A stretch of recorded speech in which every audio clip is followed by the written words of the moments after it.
This is a massive antidepressant for women in particular, and it's natural. You don't even have to have a gym membership. I don't, okay? There's so much beauty in San Diego. Here's why though. Exercise is a release, and we need that. There's so much going on in our bodies. So number one, when you sweat and get your heart rate up, you're releasing toxins. Toxins through your sweat. You're getting out the gunk that your body doesn't need. And we need to do that. So I want you to think of like a free-flowing river or stream, and then picture a swamp, okay? Which one would you rather drink out of if you had to? The river. It's free-flowing, it's cool, it's crisp, right? There's movement. Your body is the same. If you're not moving your body on a consistent basis, you're stagnating, and it becomes a swamp where infection grows. It's the same thing. And also, when you exercise, it does this thing called, it releases endorphins. Endorphins are natural feel-good chemicals in the brain. We all have them, and you can release them if you exercise, okay? So, exercise is massive. If you have anger, you can run it out, listen to angry music. If you're sad, you need to get your body up and moving. Exercise is major. If you're not doing it, you're missing out on a massive, massive antidepressant. And just exercise alone changes people's lives. You don't have to do any other stuff. And you start exercising, you will notice an increase in self-worth, more energy. So I would encourage you, find communities of women who are doing what excites you to do, because you've got to get your body moving. Any creative endeavor, think about it. Think about maybe back in the day in high school, college, you used to do this. You used to dance, you used to sing, you used to paint, you used to draw. I don't have any time anymore, but I was once good at that. Think about expressing emotions through creativity is a beautiful art form. That is how we release. So let's say you're like, Amber, I don't journal. I don't want to journal. You don't have to. But if you like to paint or crochet, knit something beautiful, knit something angry, I don't care. But express yourself, that's the key. Think about music.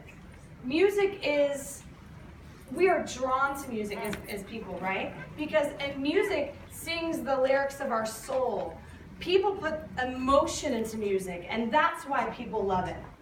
So you want to find something where you can put your emotion into it, and that is a release. And then lastly, it's about problem solving, okay?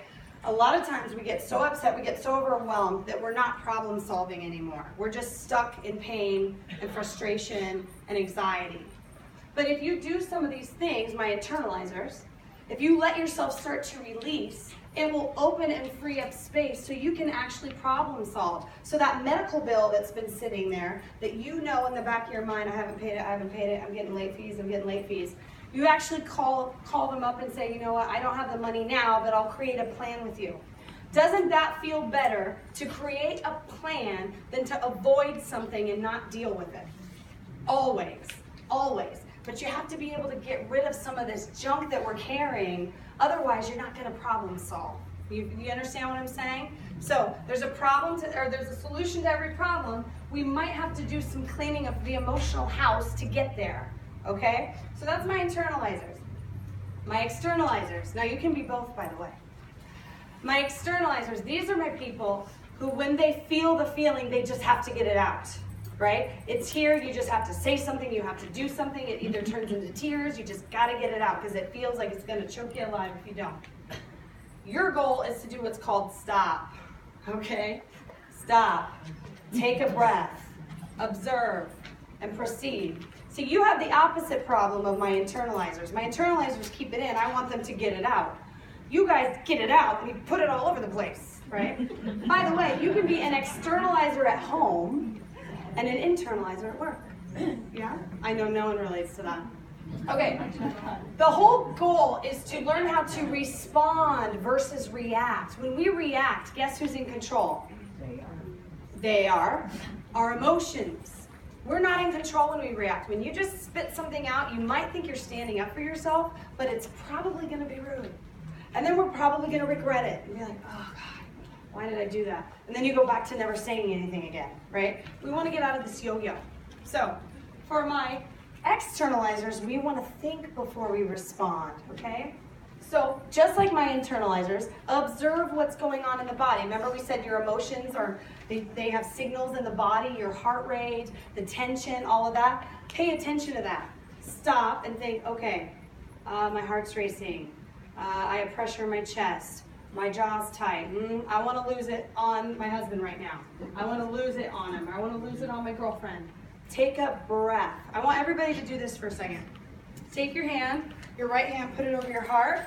Take your left hand, put it over your belly, okay? Now, we're going to do a diaphragmatic breath. This is the cheapest, easiest coping skill I can give you. Okay, so I'm going to turn to the side.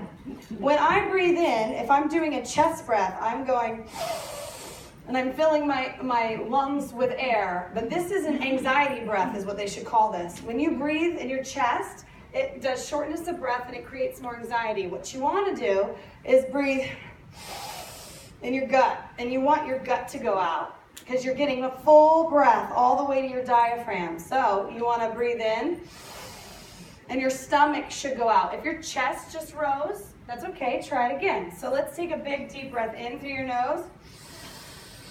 Let your belly fill with air and let it out through your mouth. I want to hear a big breath out through your mouth. Deep breath in through your nose and out through your mouth. The bigger the breath out through the mouth, the more you're going to calm down. Okay? That's called a diaphragmatic breath. Everybody can do it. And 5 minutes of that. Stop, breathe. Just take a break. Go outside. You can walk outside. You can go to the bathroom. Take a breath. Okay?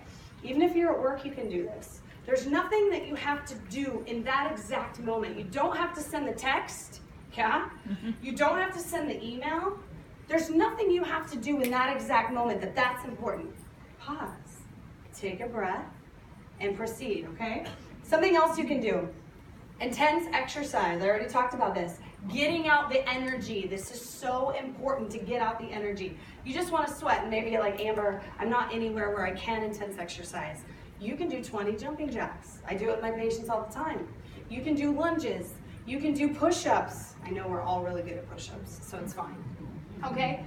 You just want to get the energy out. That's it. That's all you're doing. You're not solving your problems. You're just releasing negative energy. This one's huge. You might want to write this one down. I give this to my patients. Here's your brain. Here's your cheeks. You want to put ice on your face. What it does is it's called the dive reflex. Have you ever gotten in the shower and it's freezing and the water turns cold? What do you instantly do? Right? You don't think about anything else. As soon as it's freezing, you forget about everything else and you go into this survival mode. That's called the dive reflex. When you put ice on your face, it shocks the system and everything that you're upset about suddenly just kind of calms down because now you're in survival mode. I've had people go to the freezer, put a bunch of peas on your face, take some cans of OJ and put them on your ears, hold ice, put it on the back of your neck. You can do this before you yell at your kids. Go to the freezer and they'll be like, Mommy, what are you doing? You're like, honey, I'm just calming down. Okay? I'm just holding ice. You can teach your kids this. It's emotion regulation. Wouldn't you rather have your child putting peas on their face than screaming at somebody? Yeah. It's a great thing. So calm down with the ice, take a cold shower, jump in any sort of cold water, go to the bathroom and put cold water on your face. Ground objects to the room. So when you're really panicky, anxious, angry, these fight or flight emotions, what you want to do is you want to get your mind focused on the present. So grounding to the room. There's an exit sign, there's a speaker, there's a water bottle, there's a table, there's some cards, a projector. You just want to focus on objects in the room because what it's going to do is once you stop ruminating about whatever it is that you're upset about, you will calm down, guaranteed. Another really effective one is counting backwards from 100 by 7. Why is that effective? Because once I get to 93, I just don't know. I 86, I'm not sure, right? It's hard, number one. Number two, we've got the ABC game, where you pick a fruit, you pick cars, you pick shopping centers, pick animals, and you just go through the alphabet. A is for apple, B is banana, C is for carrot. You can do this at bedtime too. You can't fall asleep, you're ruminating about something, play the ABC game, you'll fall asleep, right? Because you're focusing your mind on something neutral. That's it. When you're keyed up, it's because your mind is going. So we want to take charge of our mind. We don't want our mind to take charge of us. And then once you're calm, now you return to the issue. You don't want to have the conversation when you're going to sit there and verbally like lose it on somebody, because we know that just doesn't feel good over time. Then you return once you've calmed down and you've thought about what you wanted to say. Does this make sense? Okay, very good. I hope you got some strategies there. So now let's talk quickly about treatment. If you do have depression and anxiety, you have options, okay? Our goal is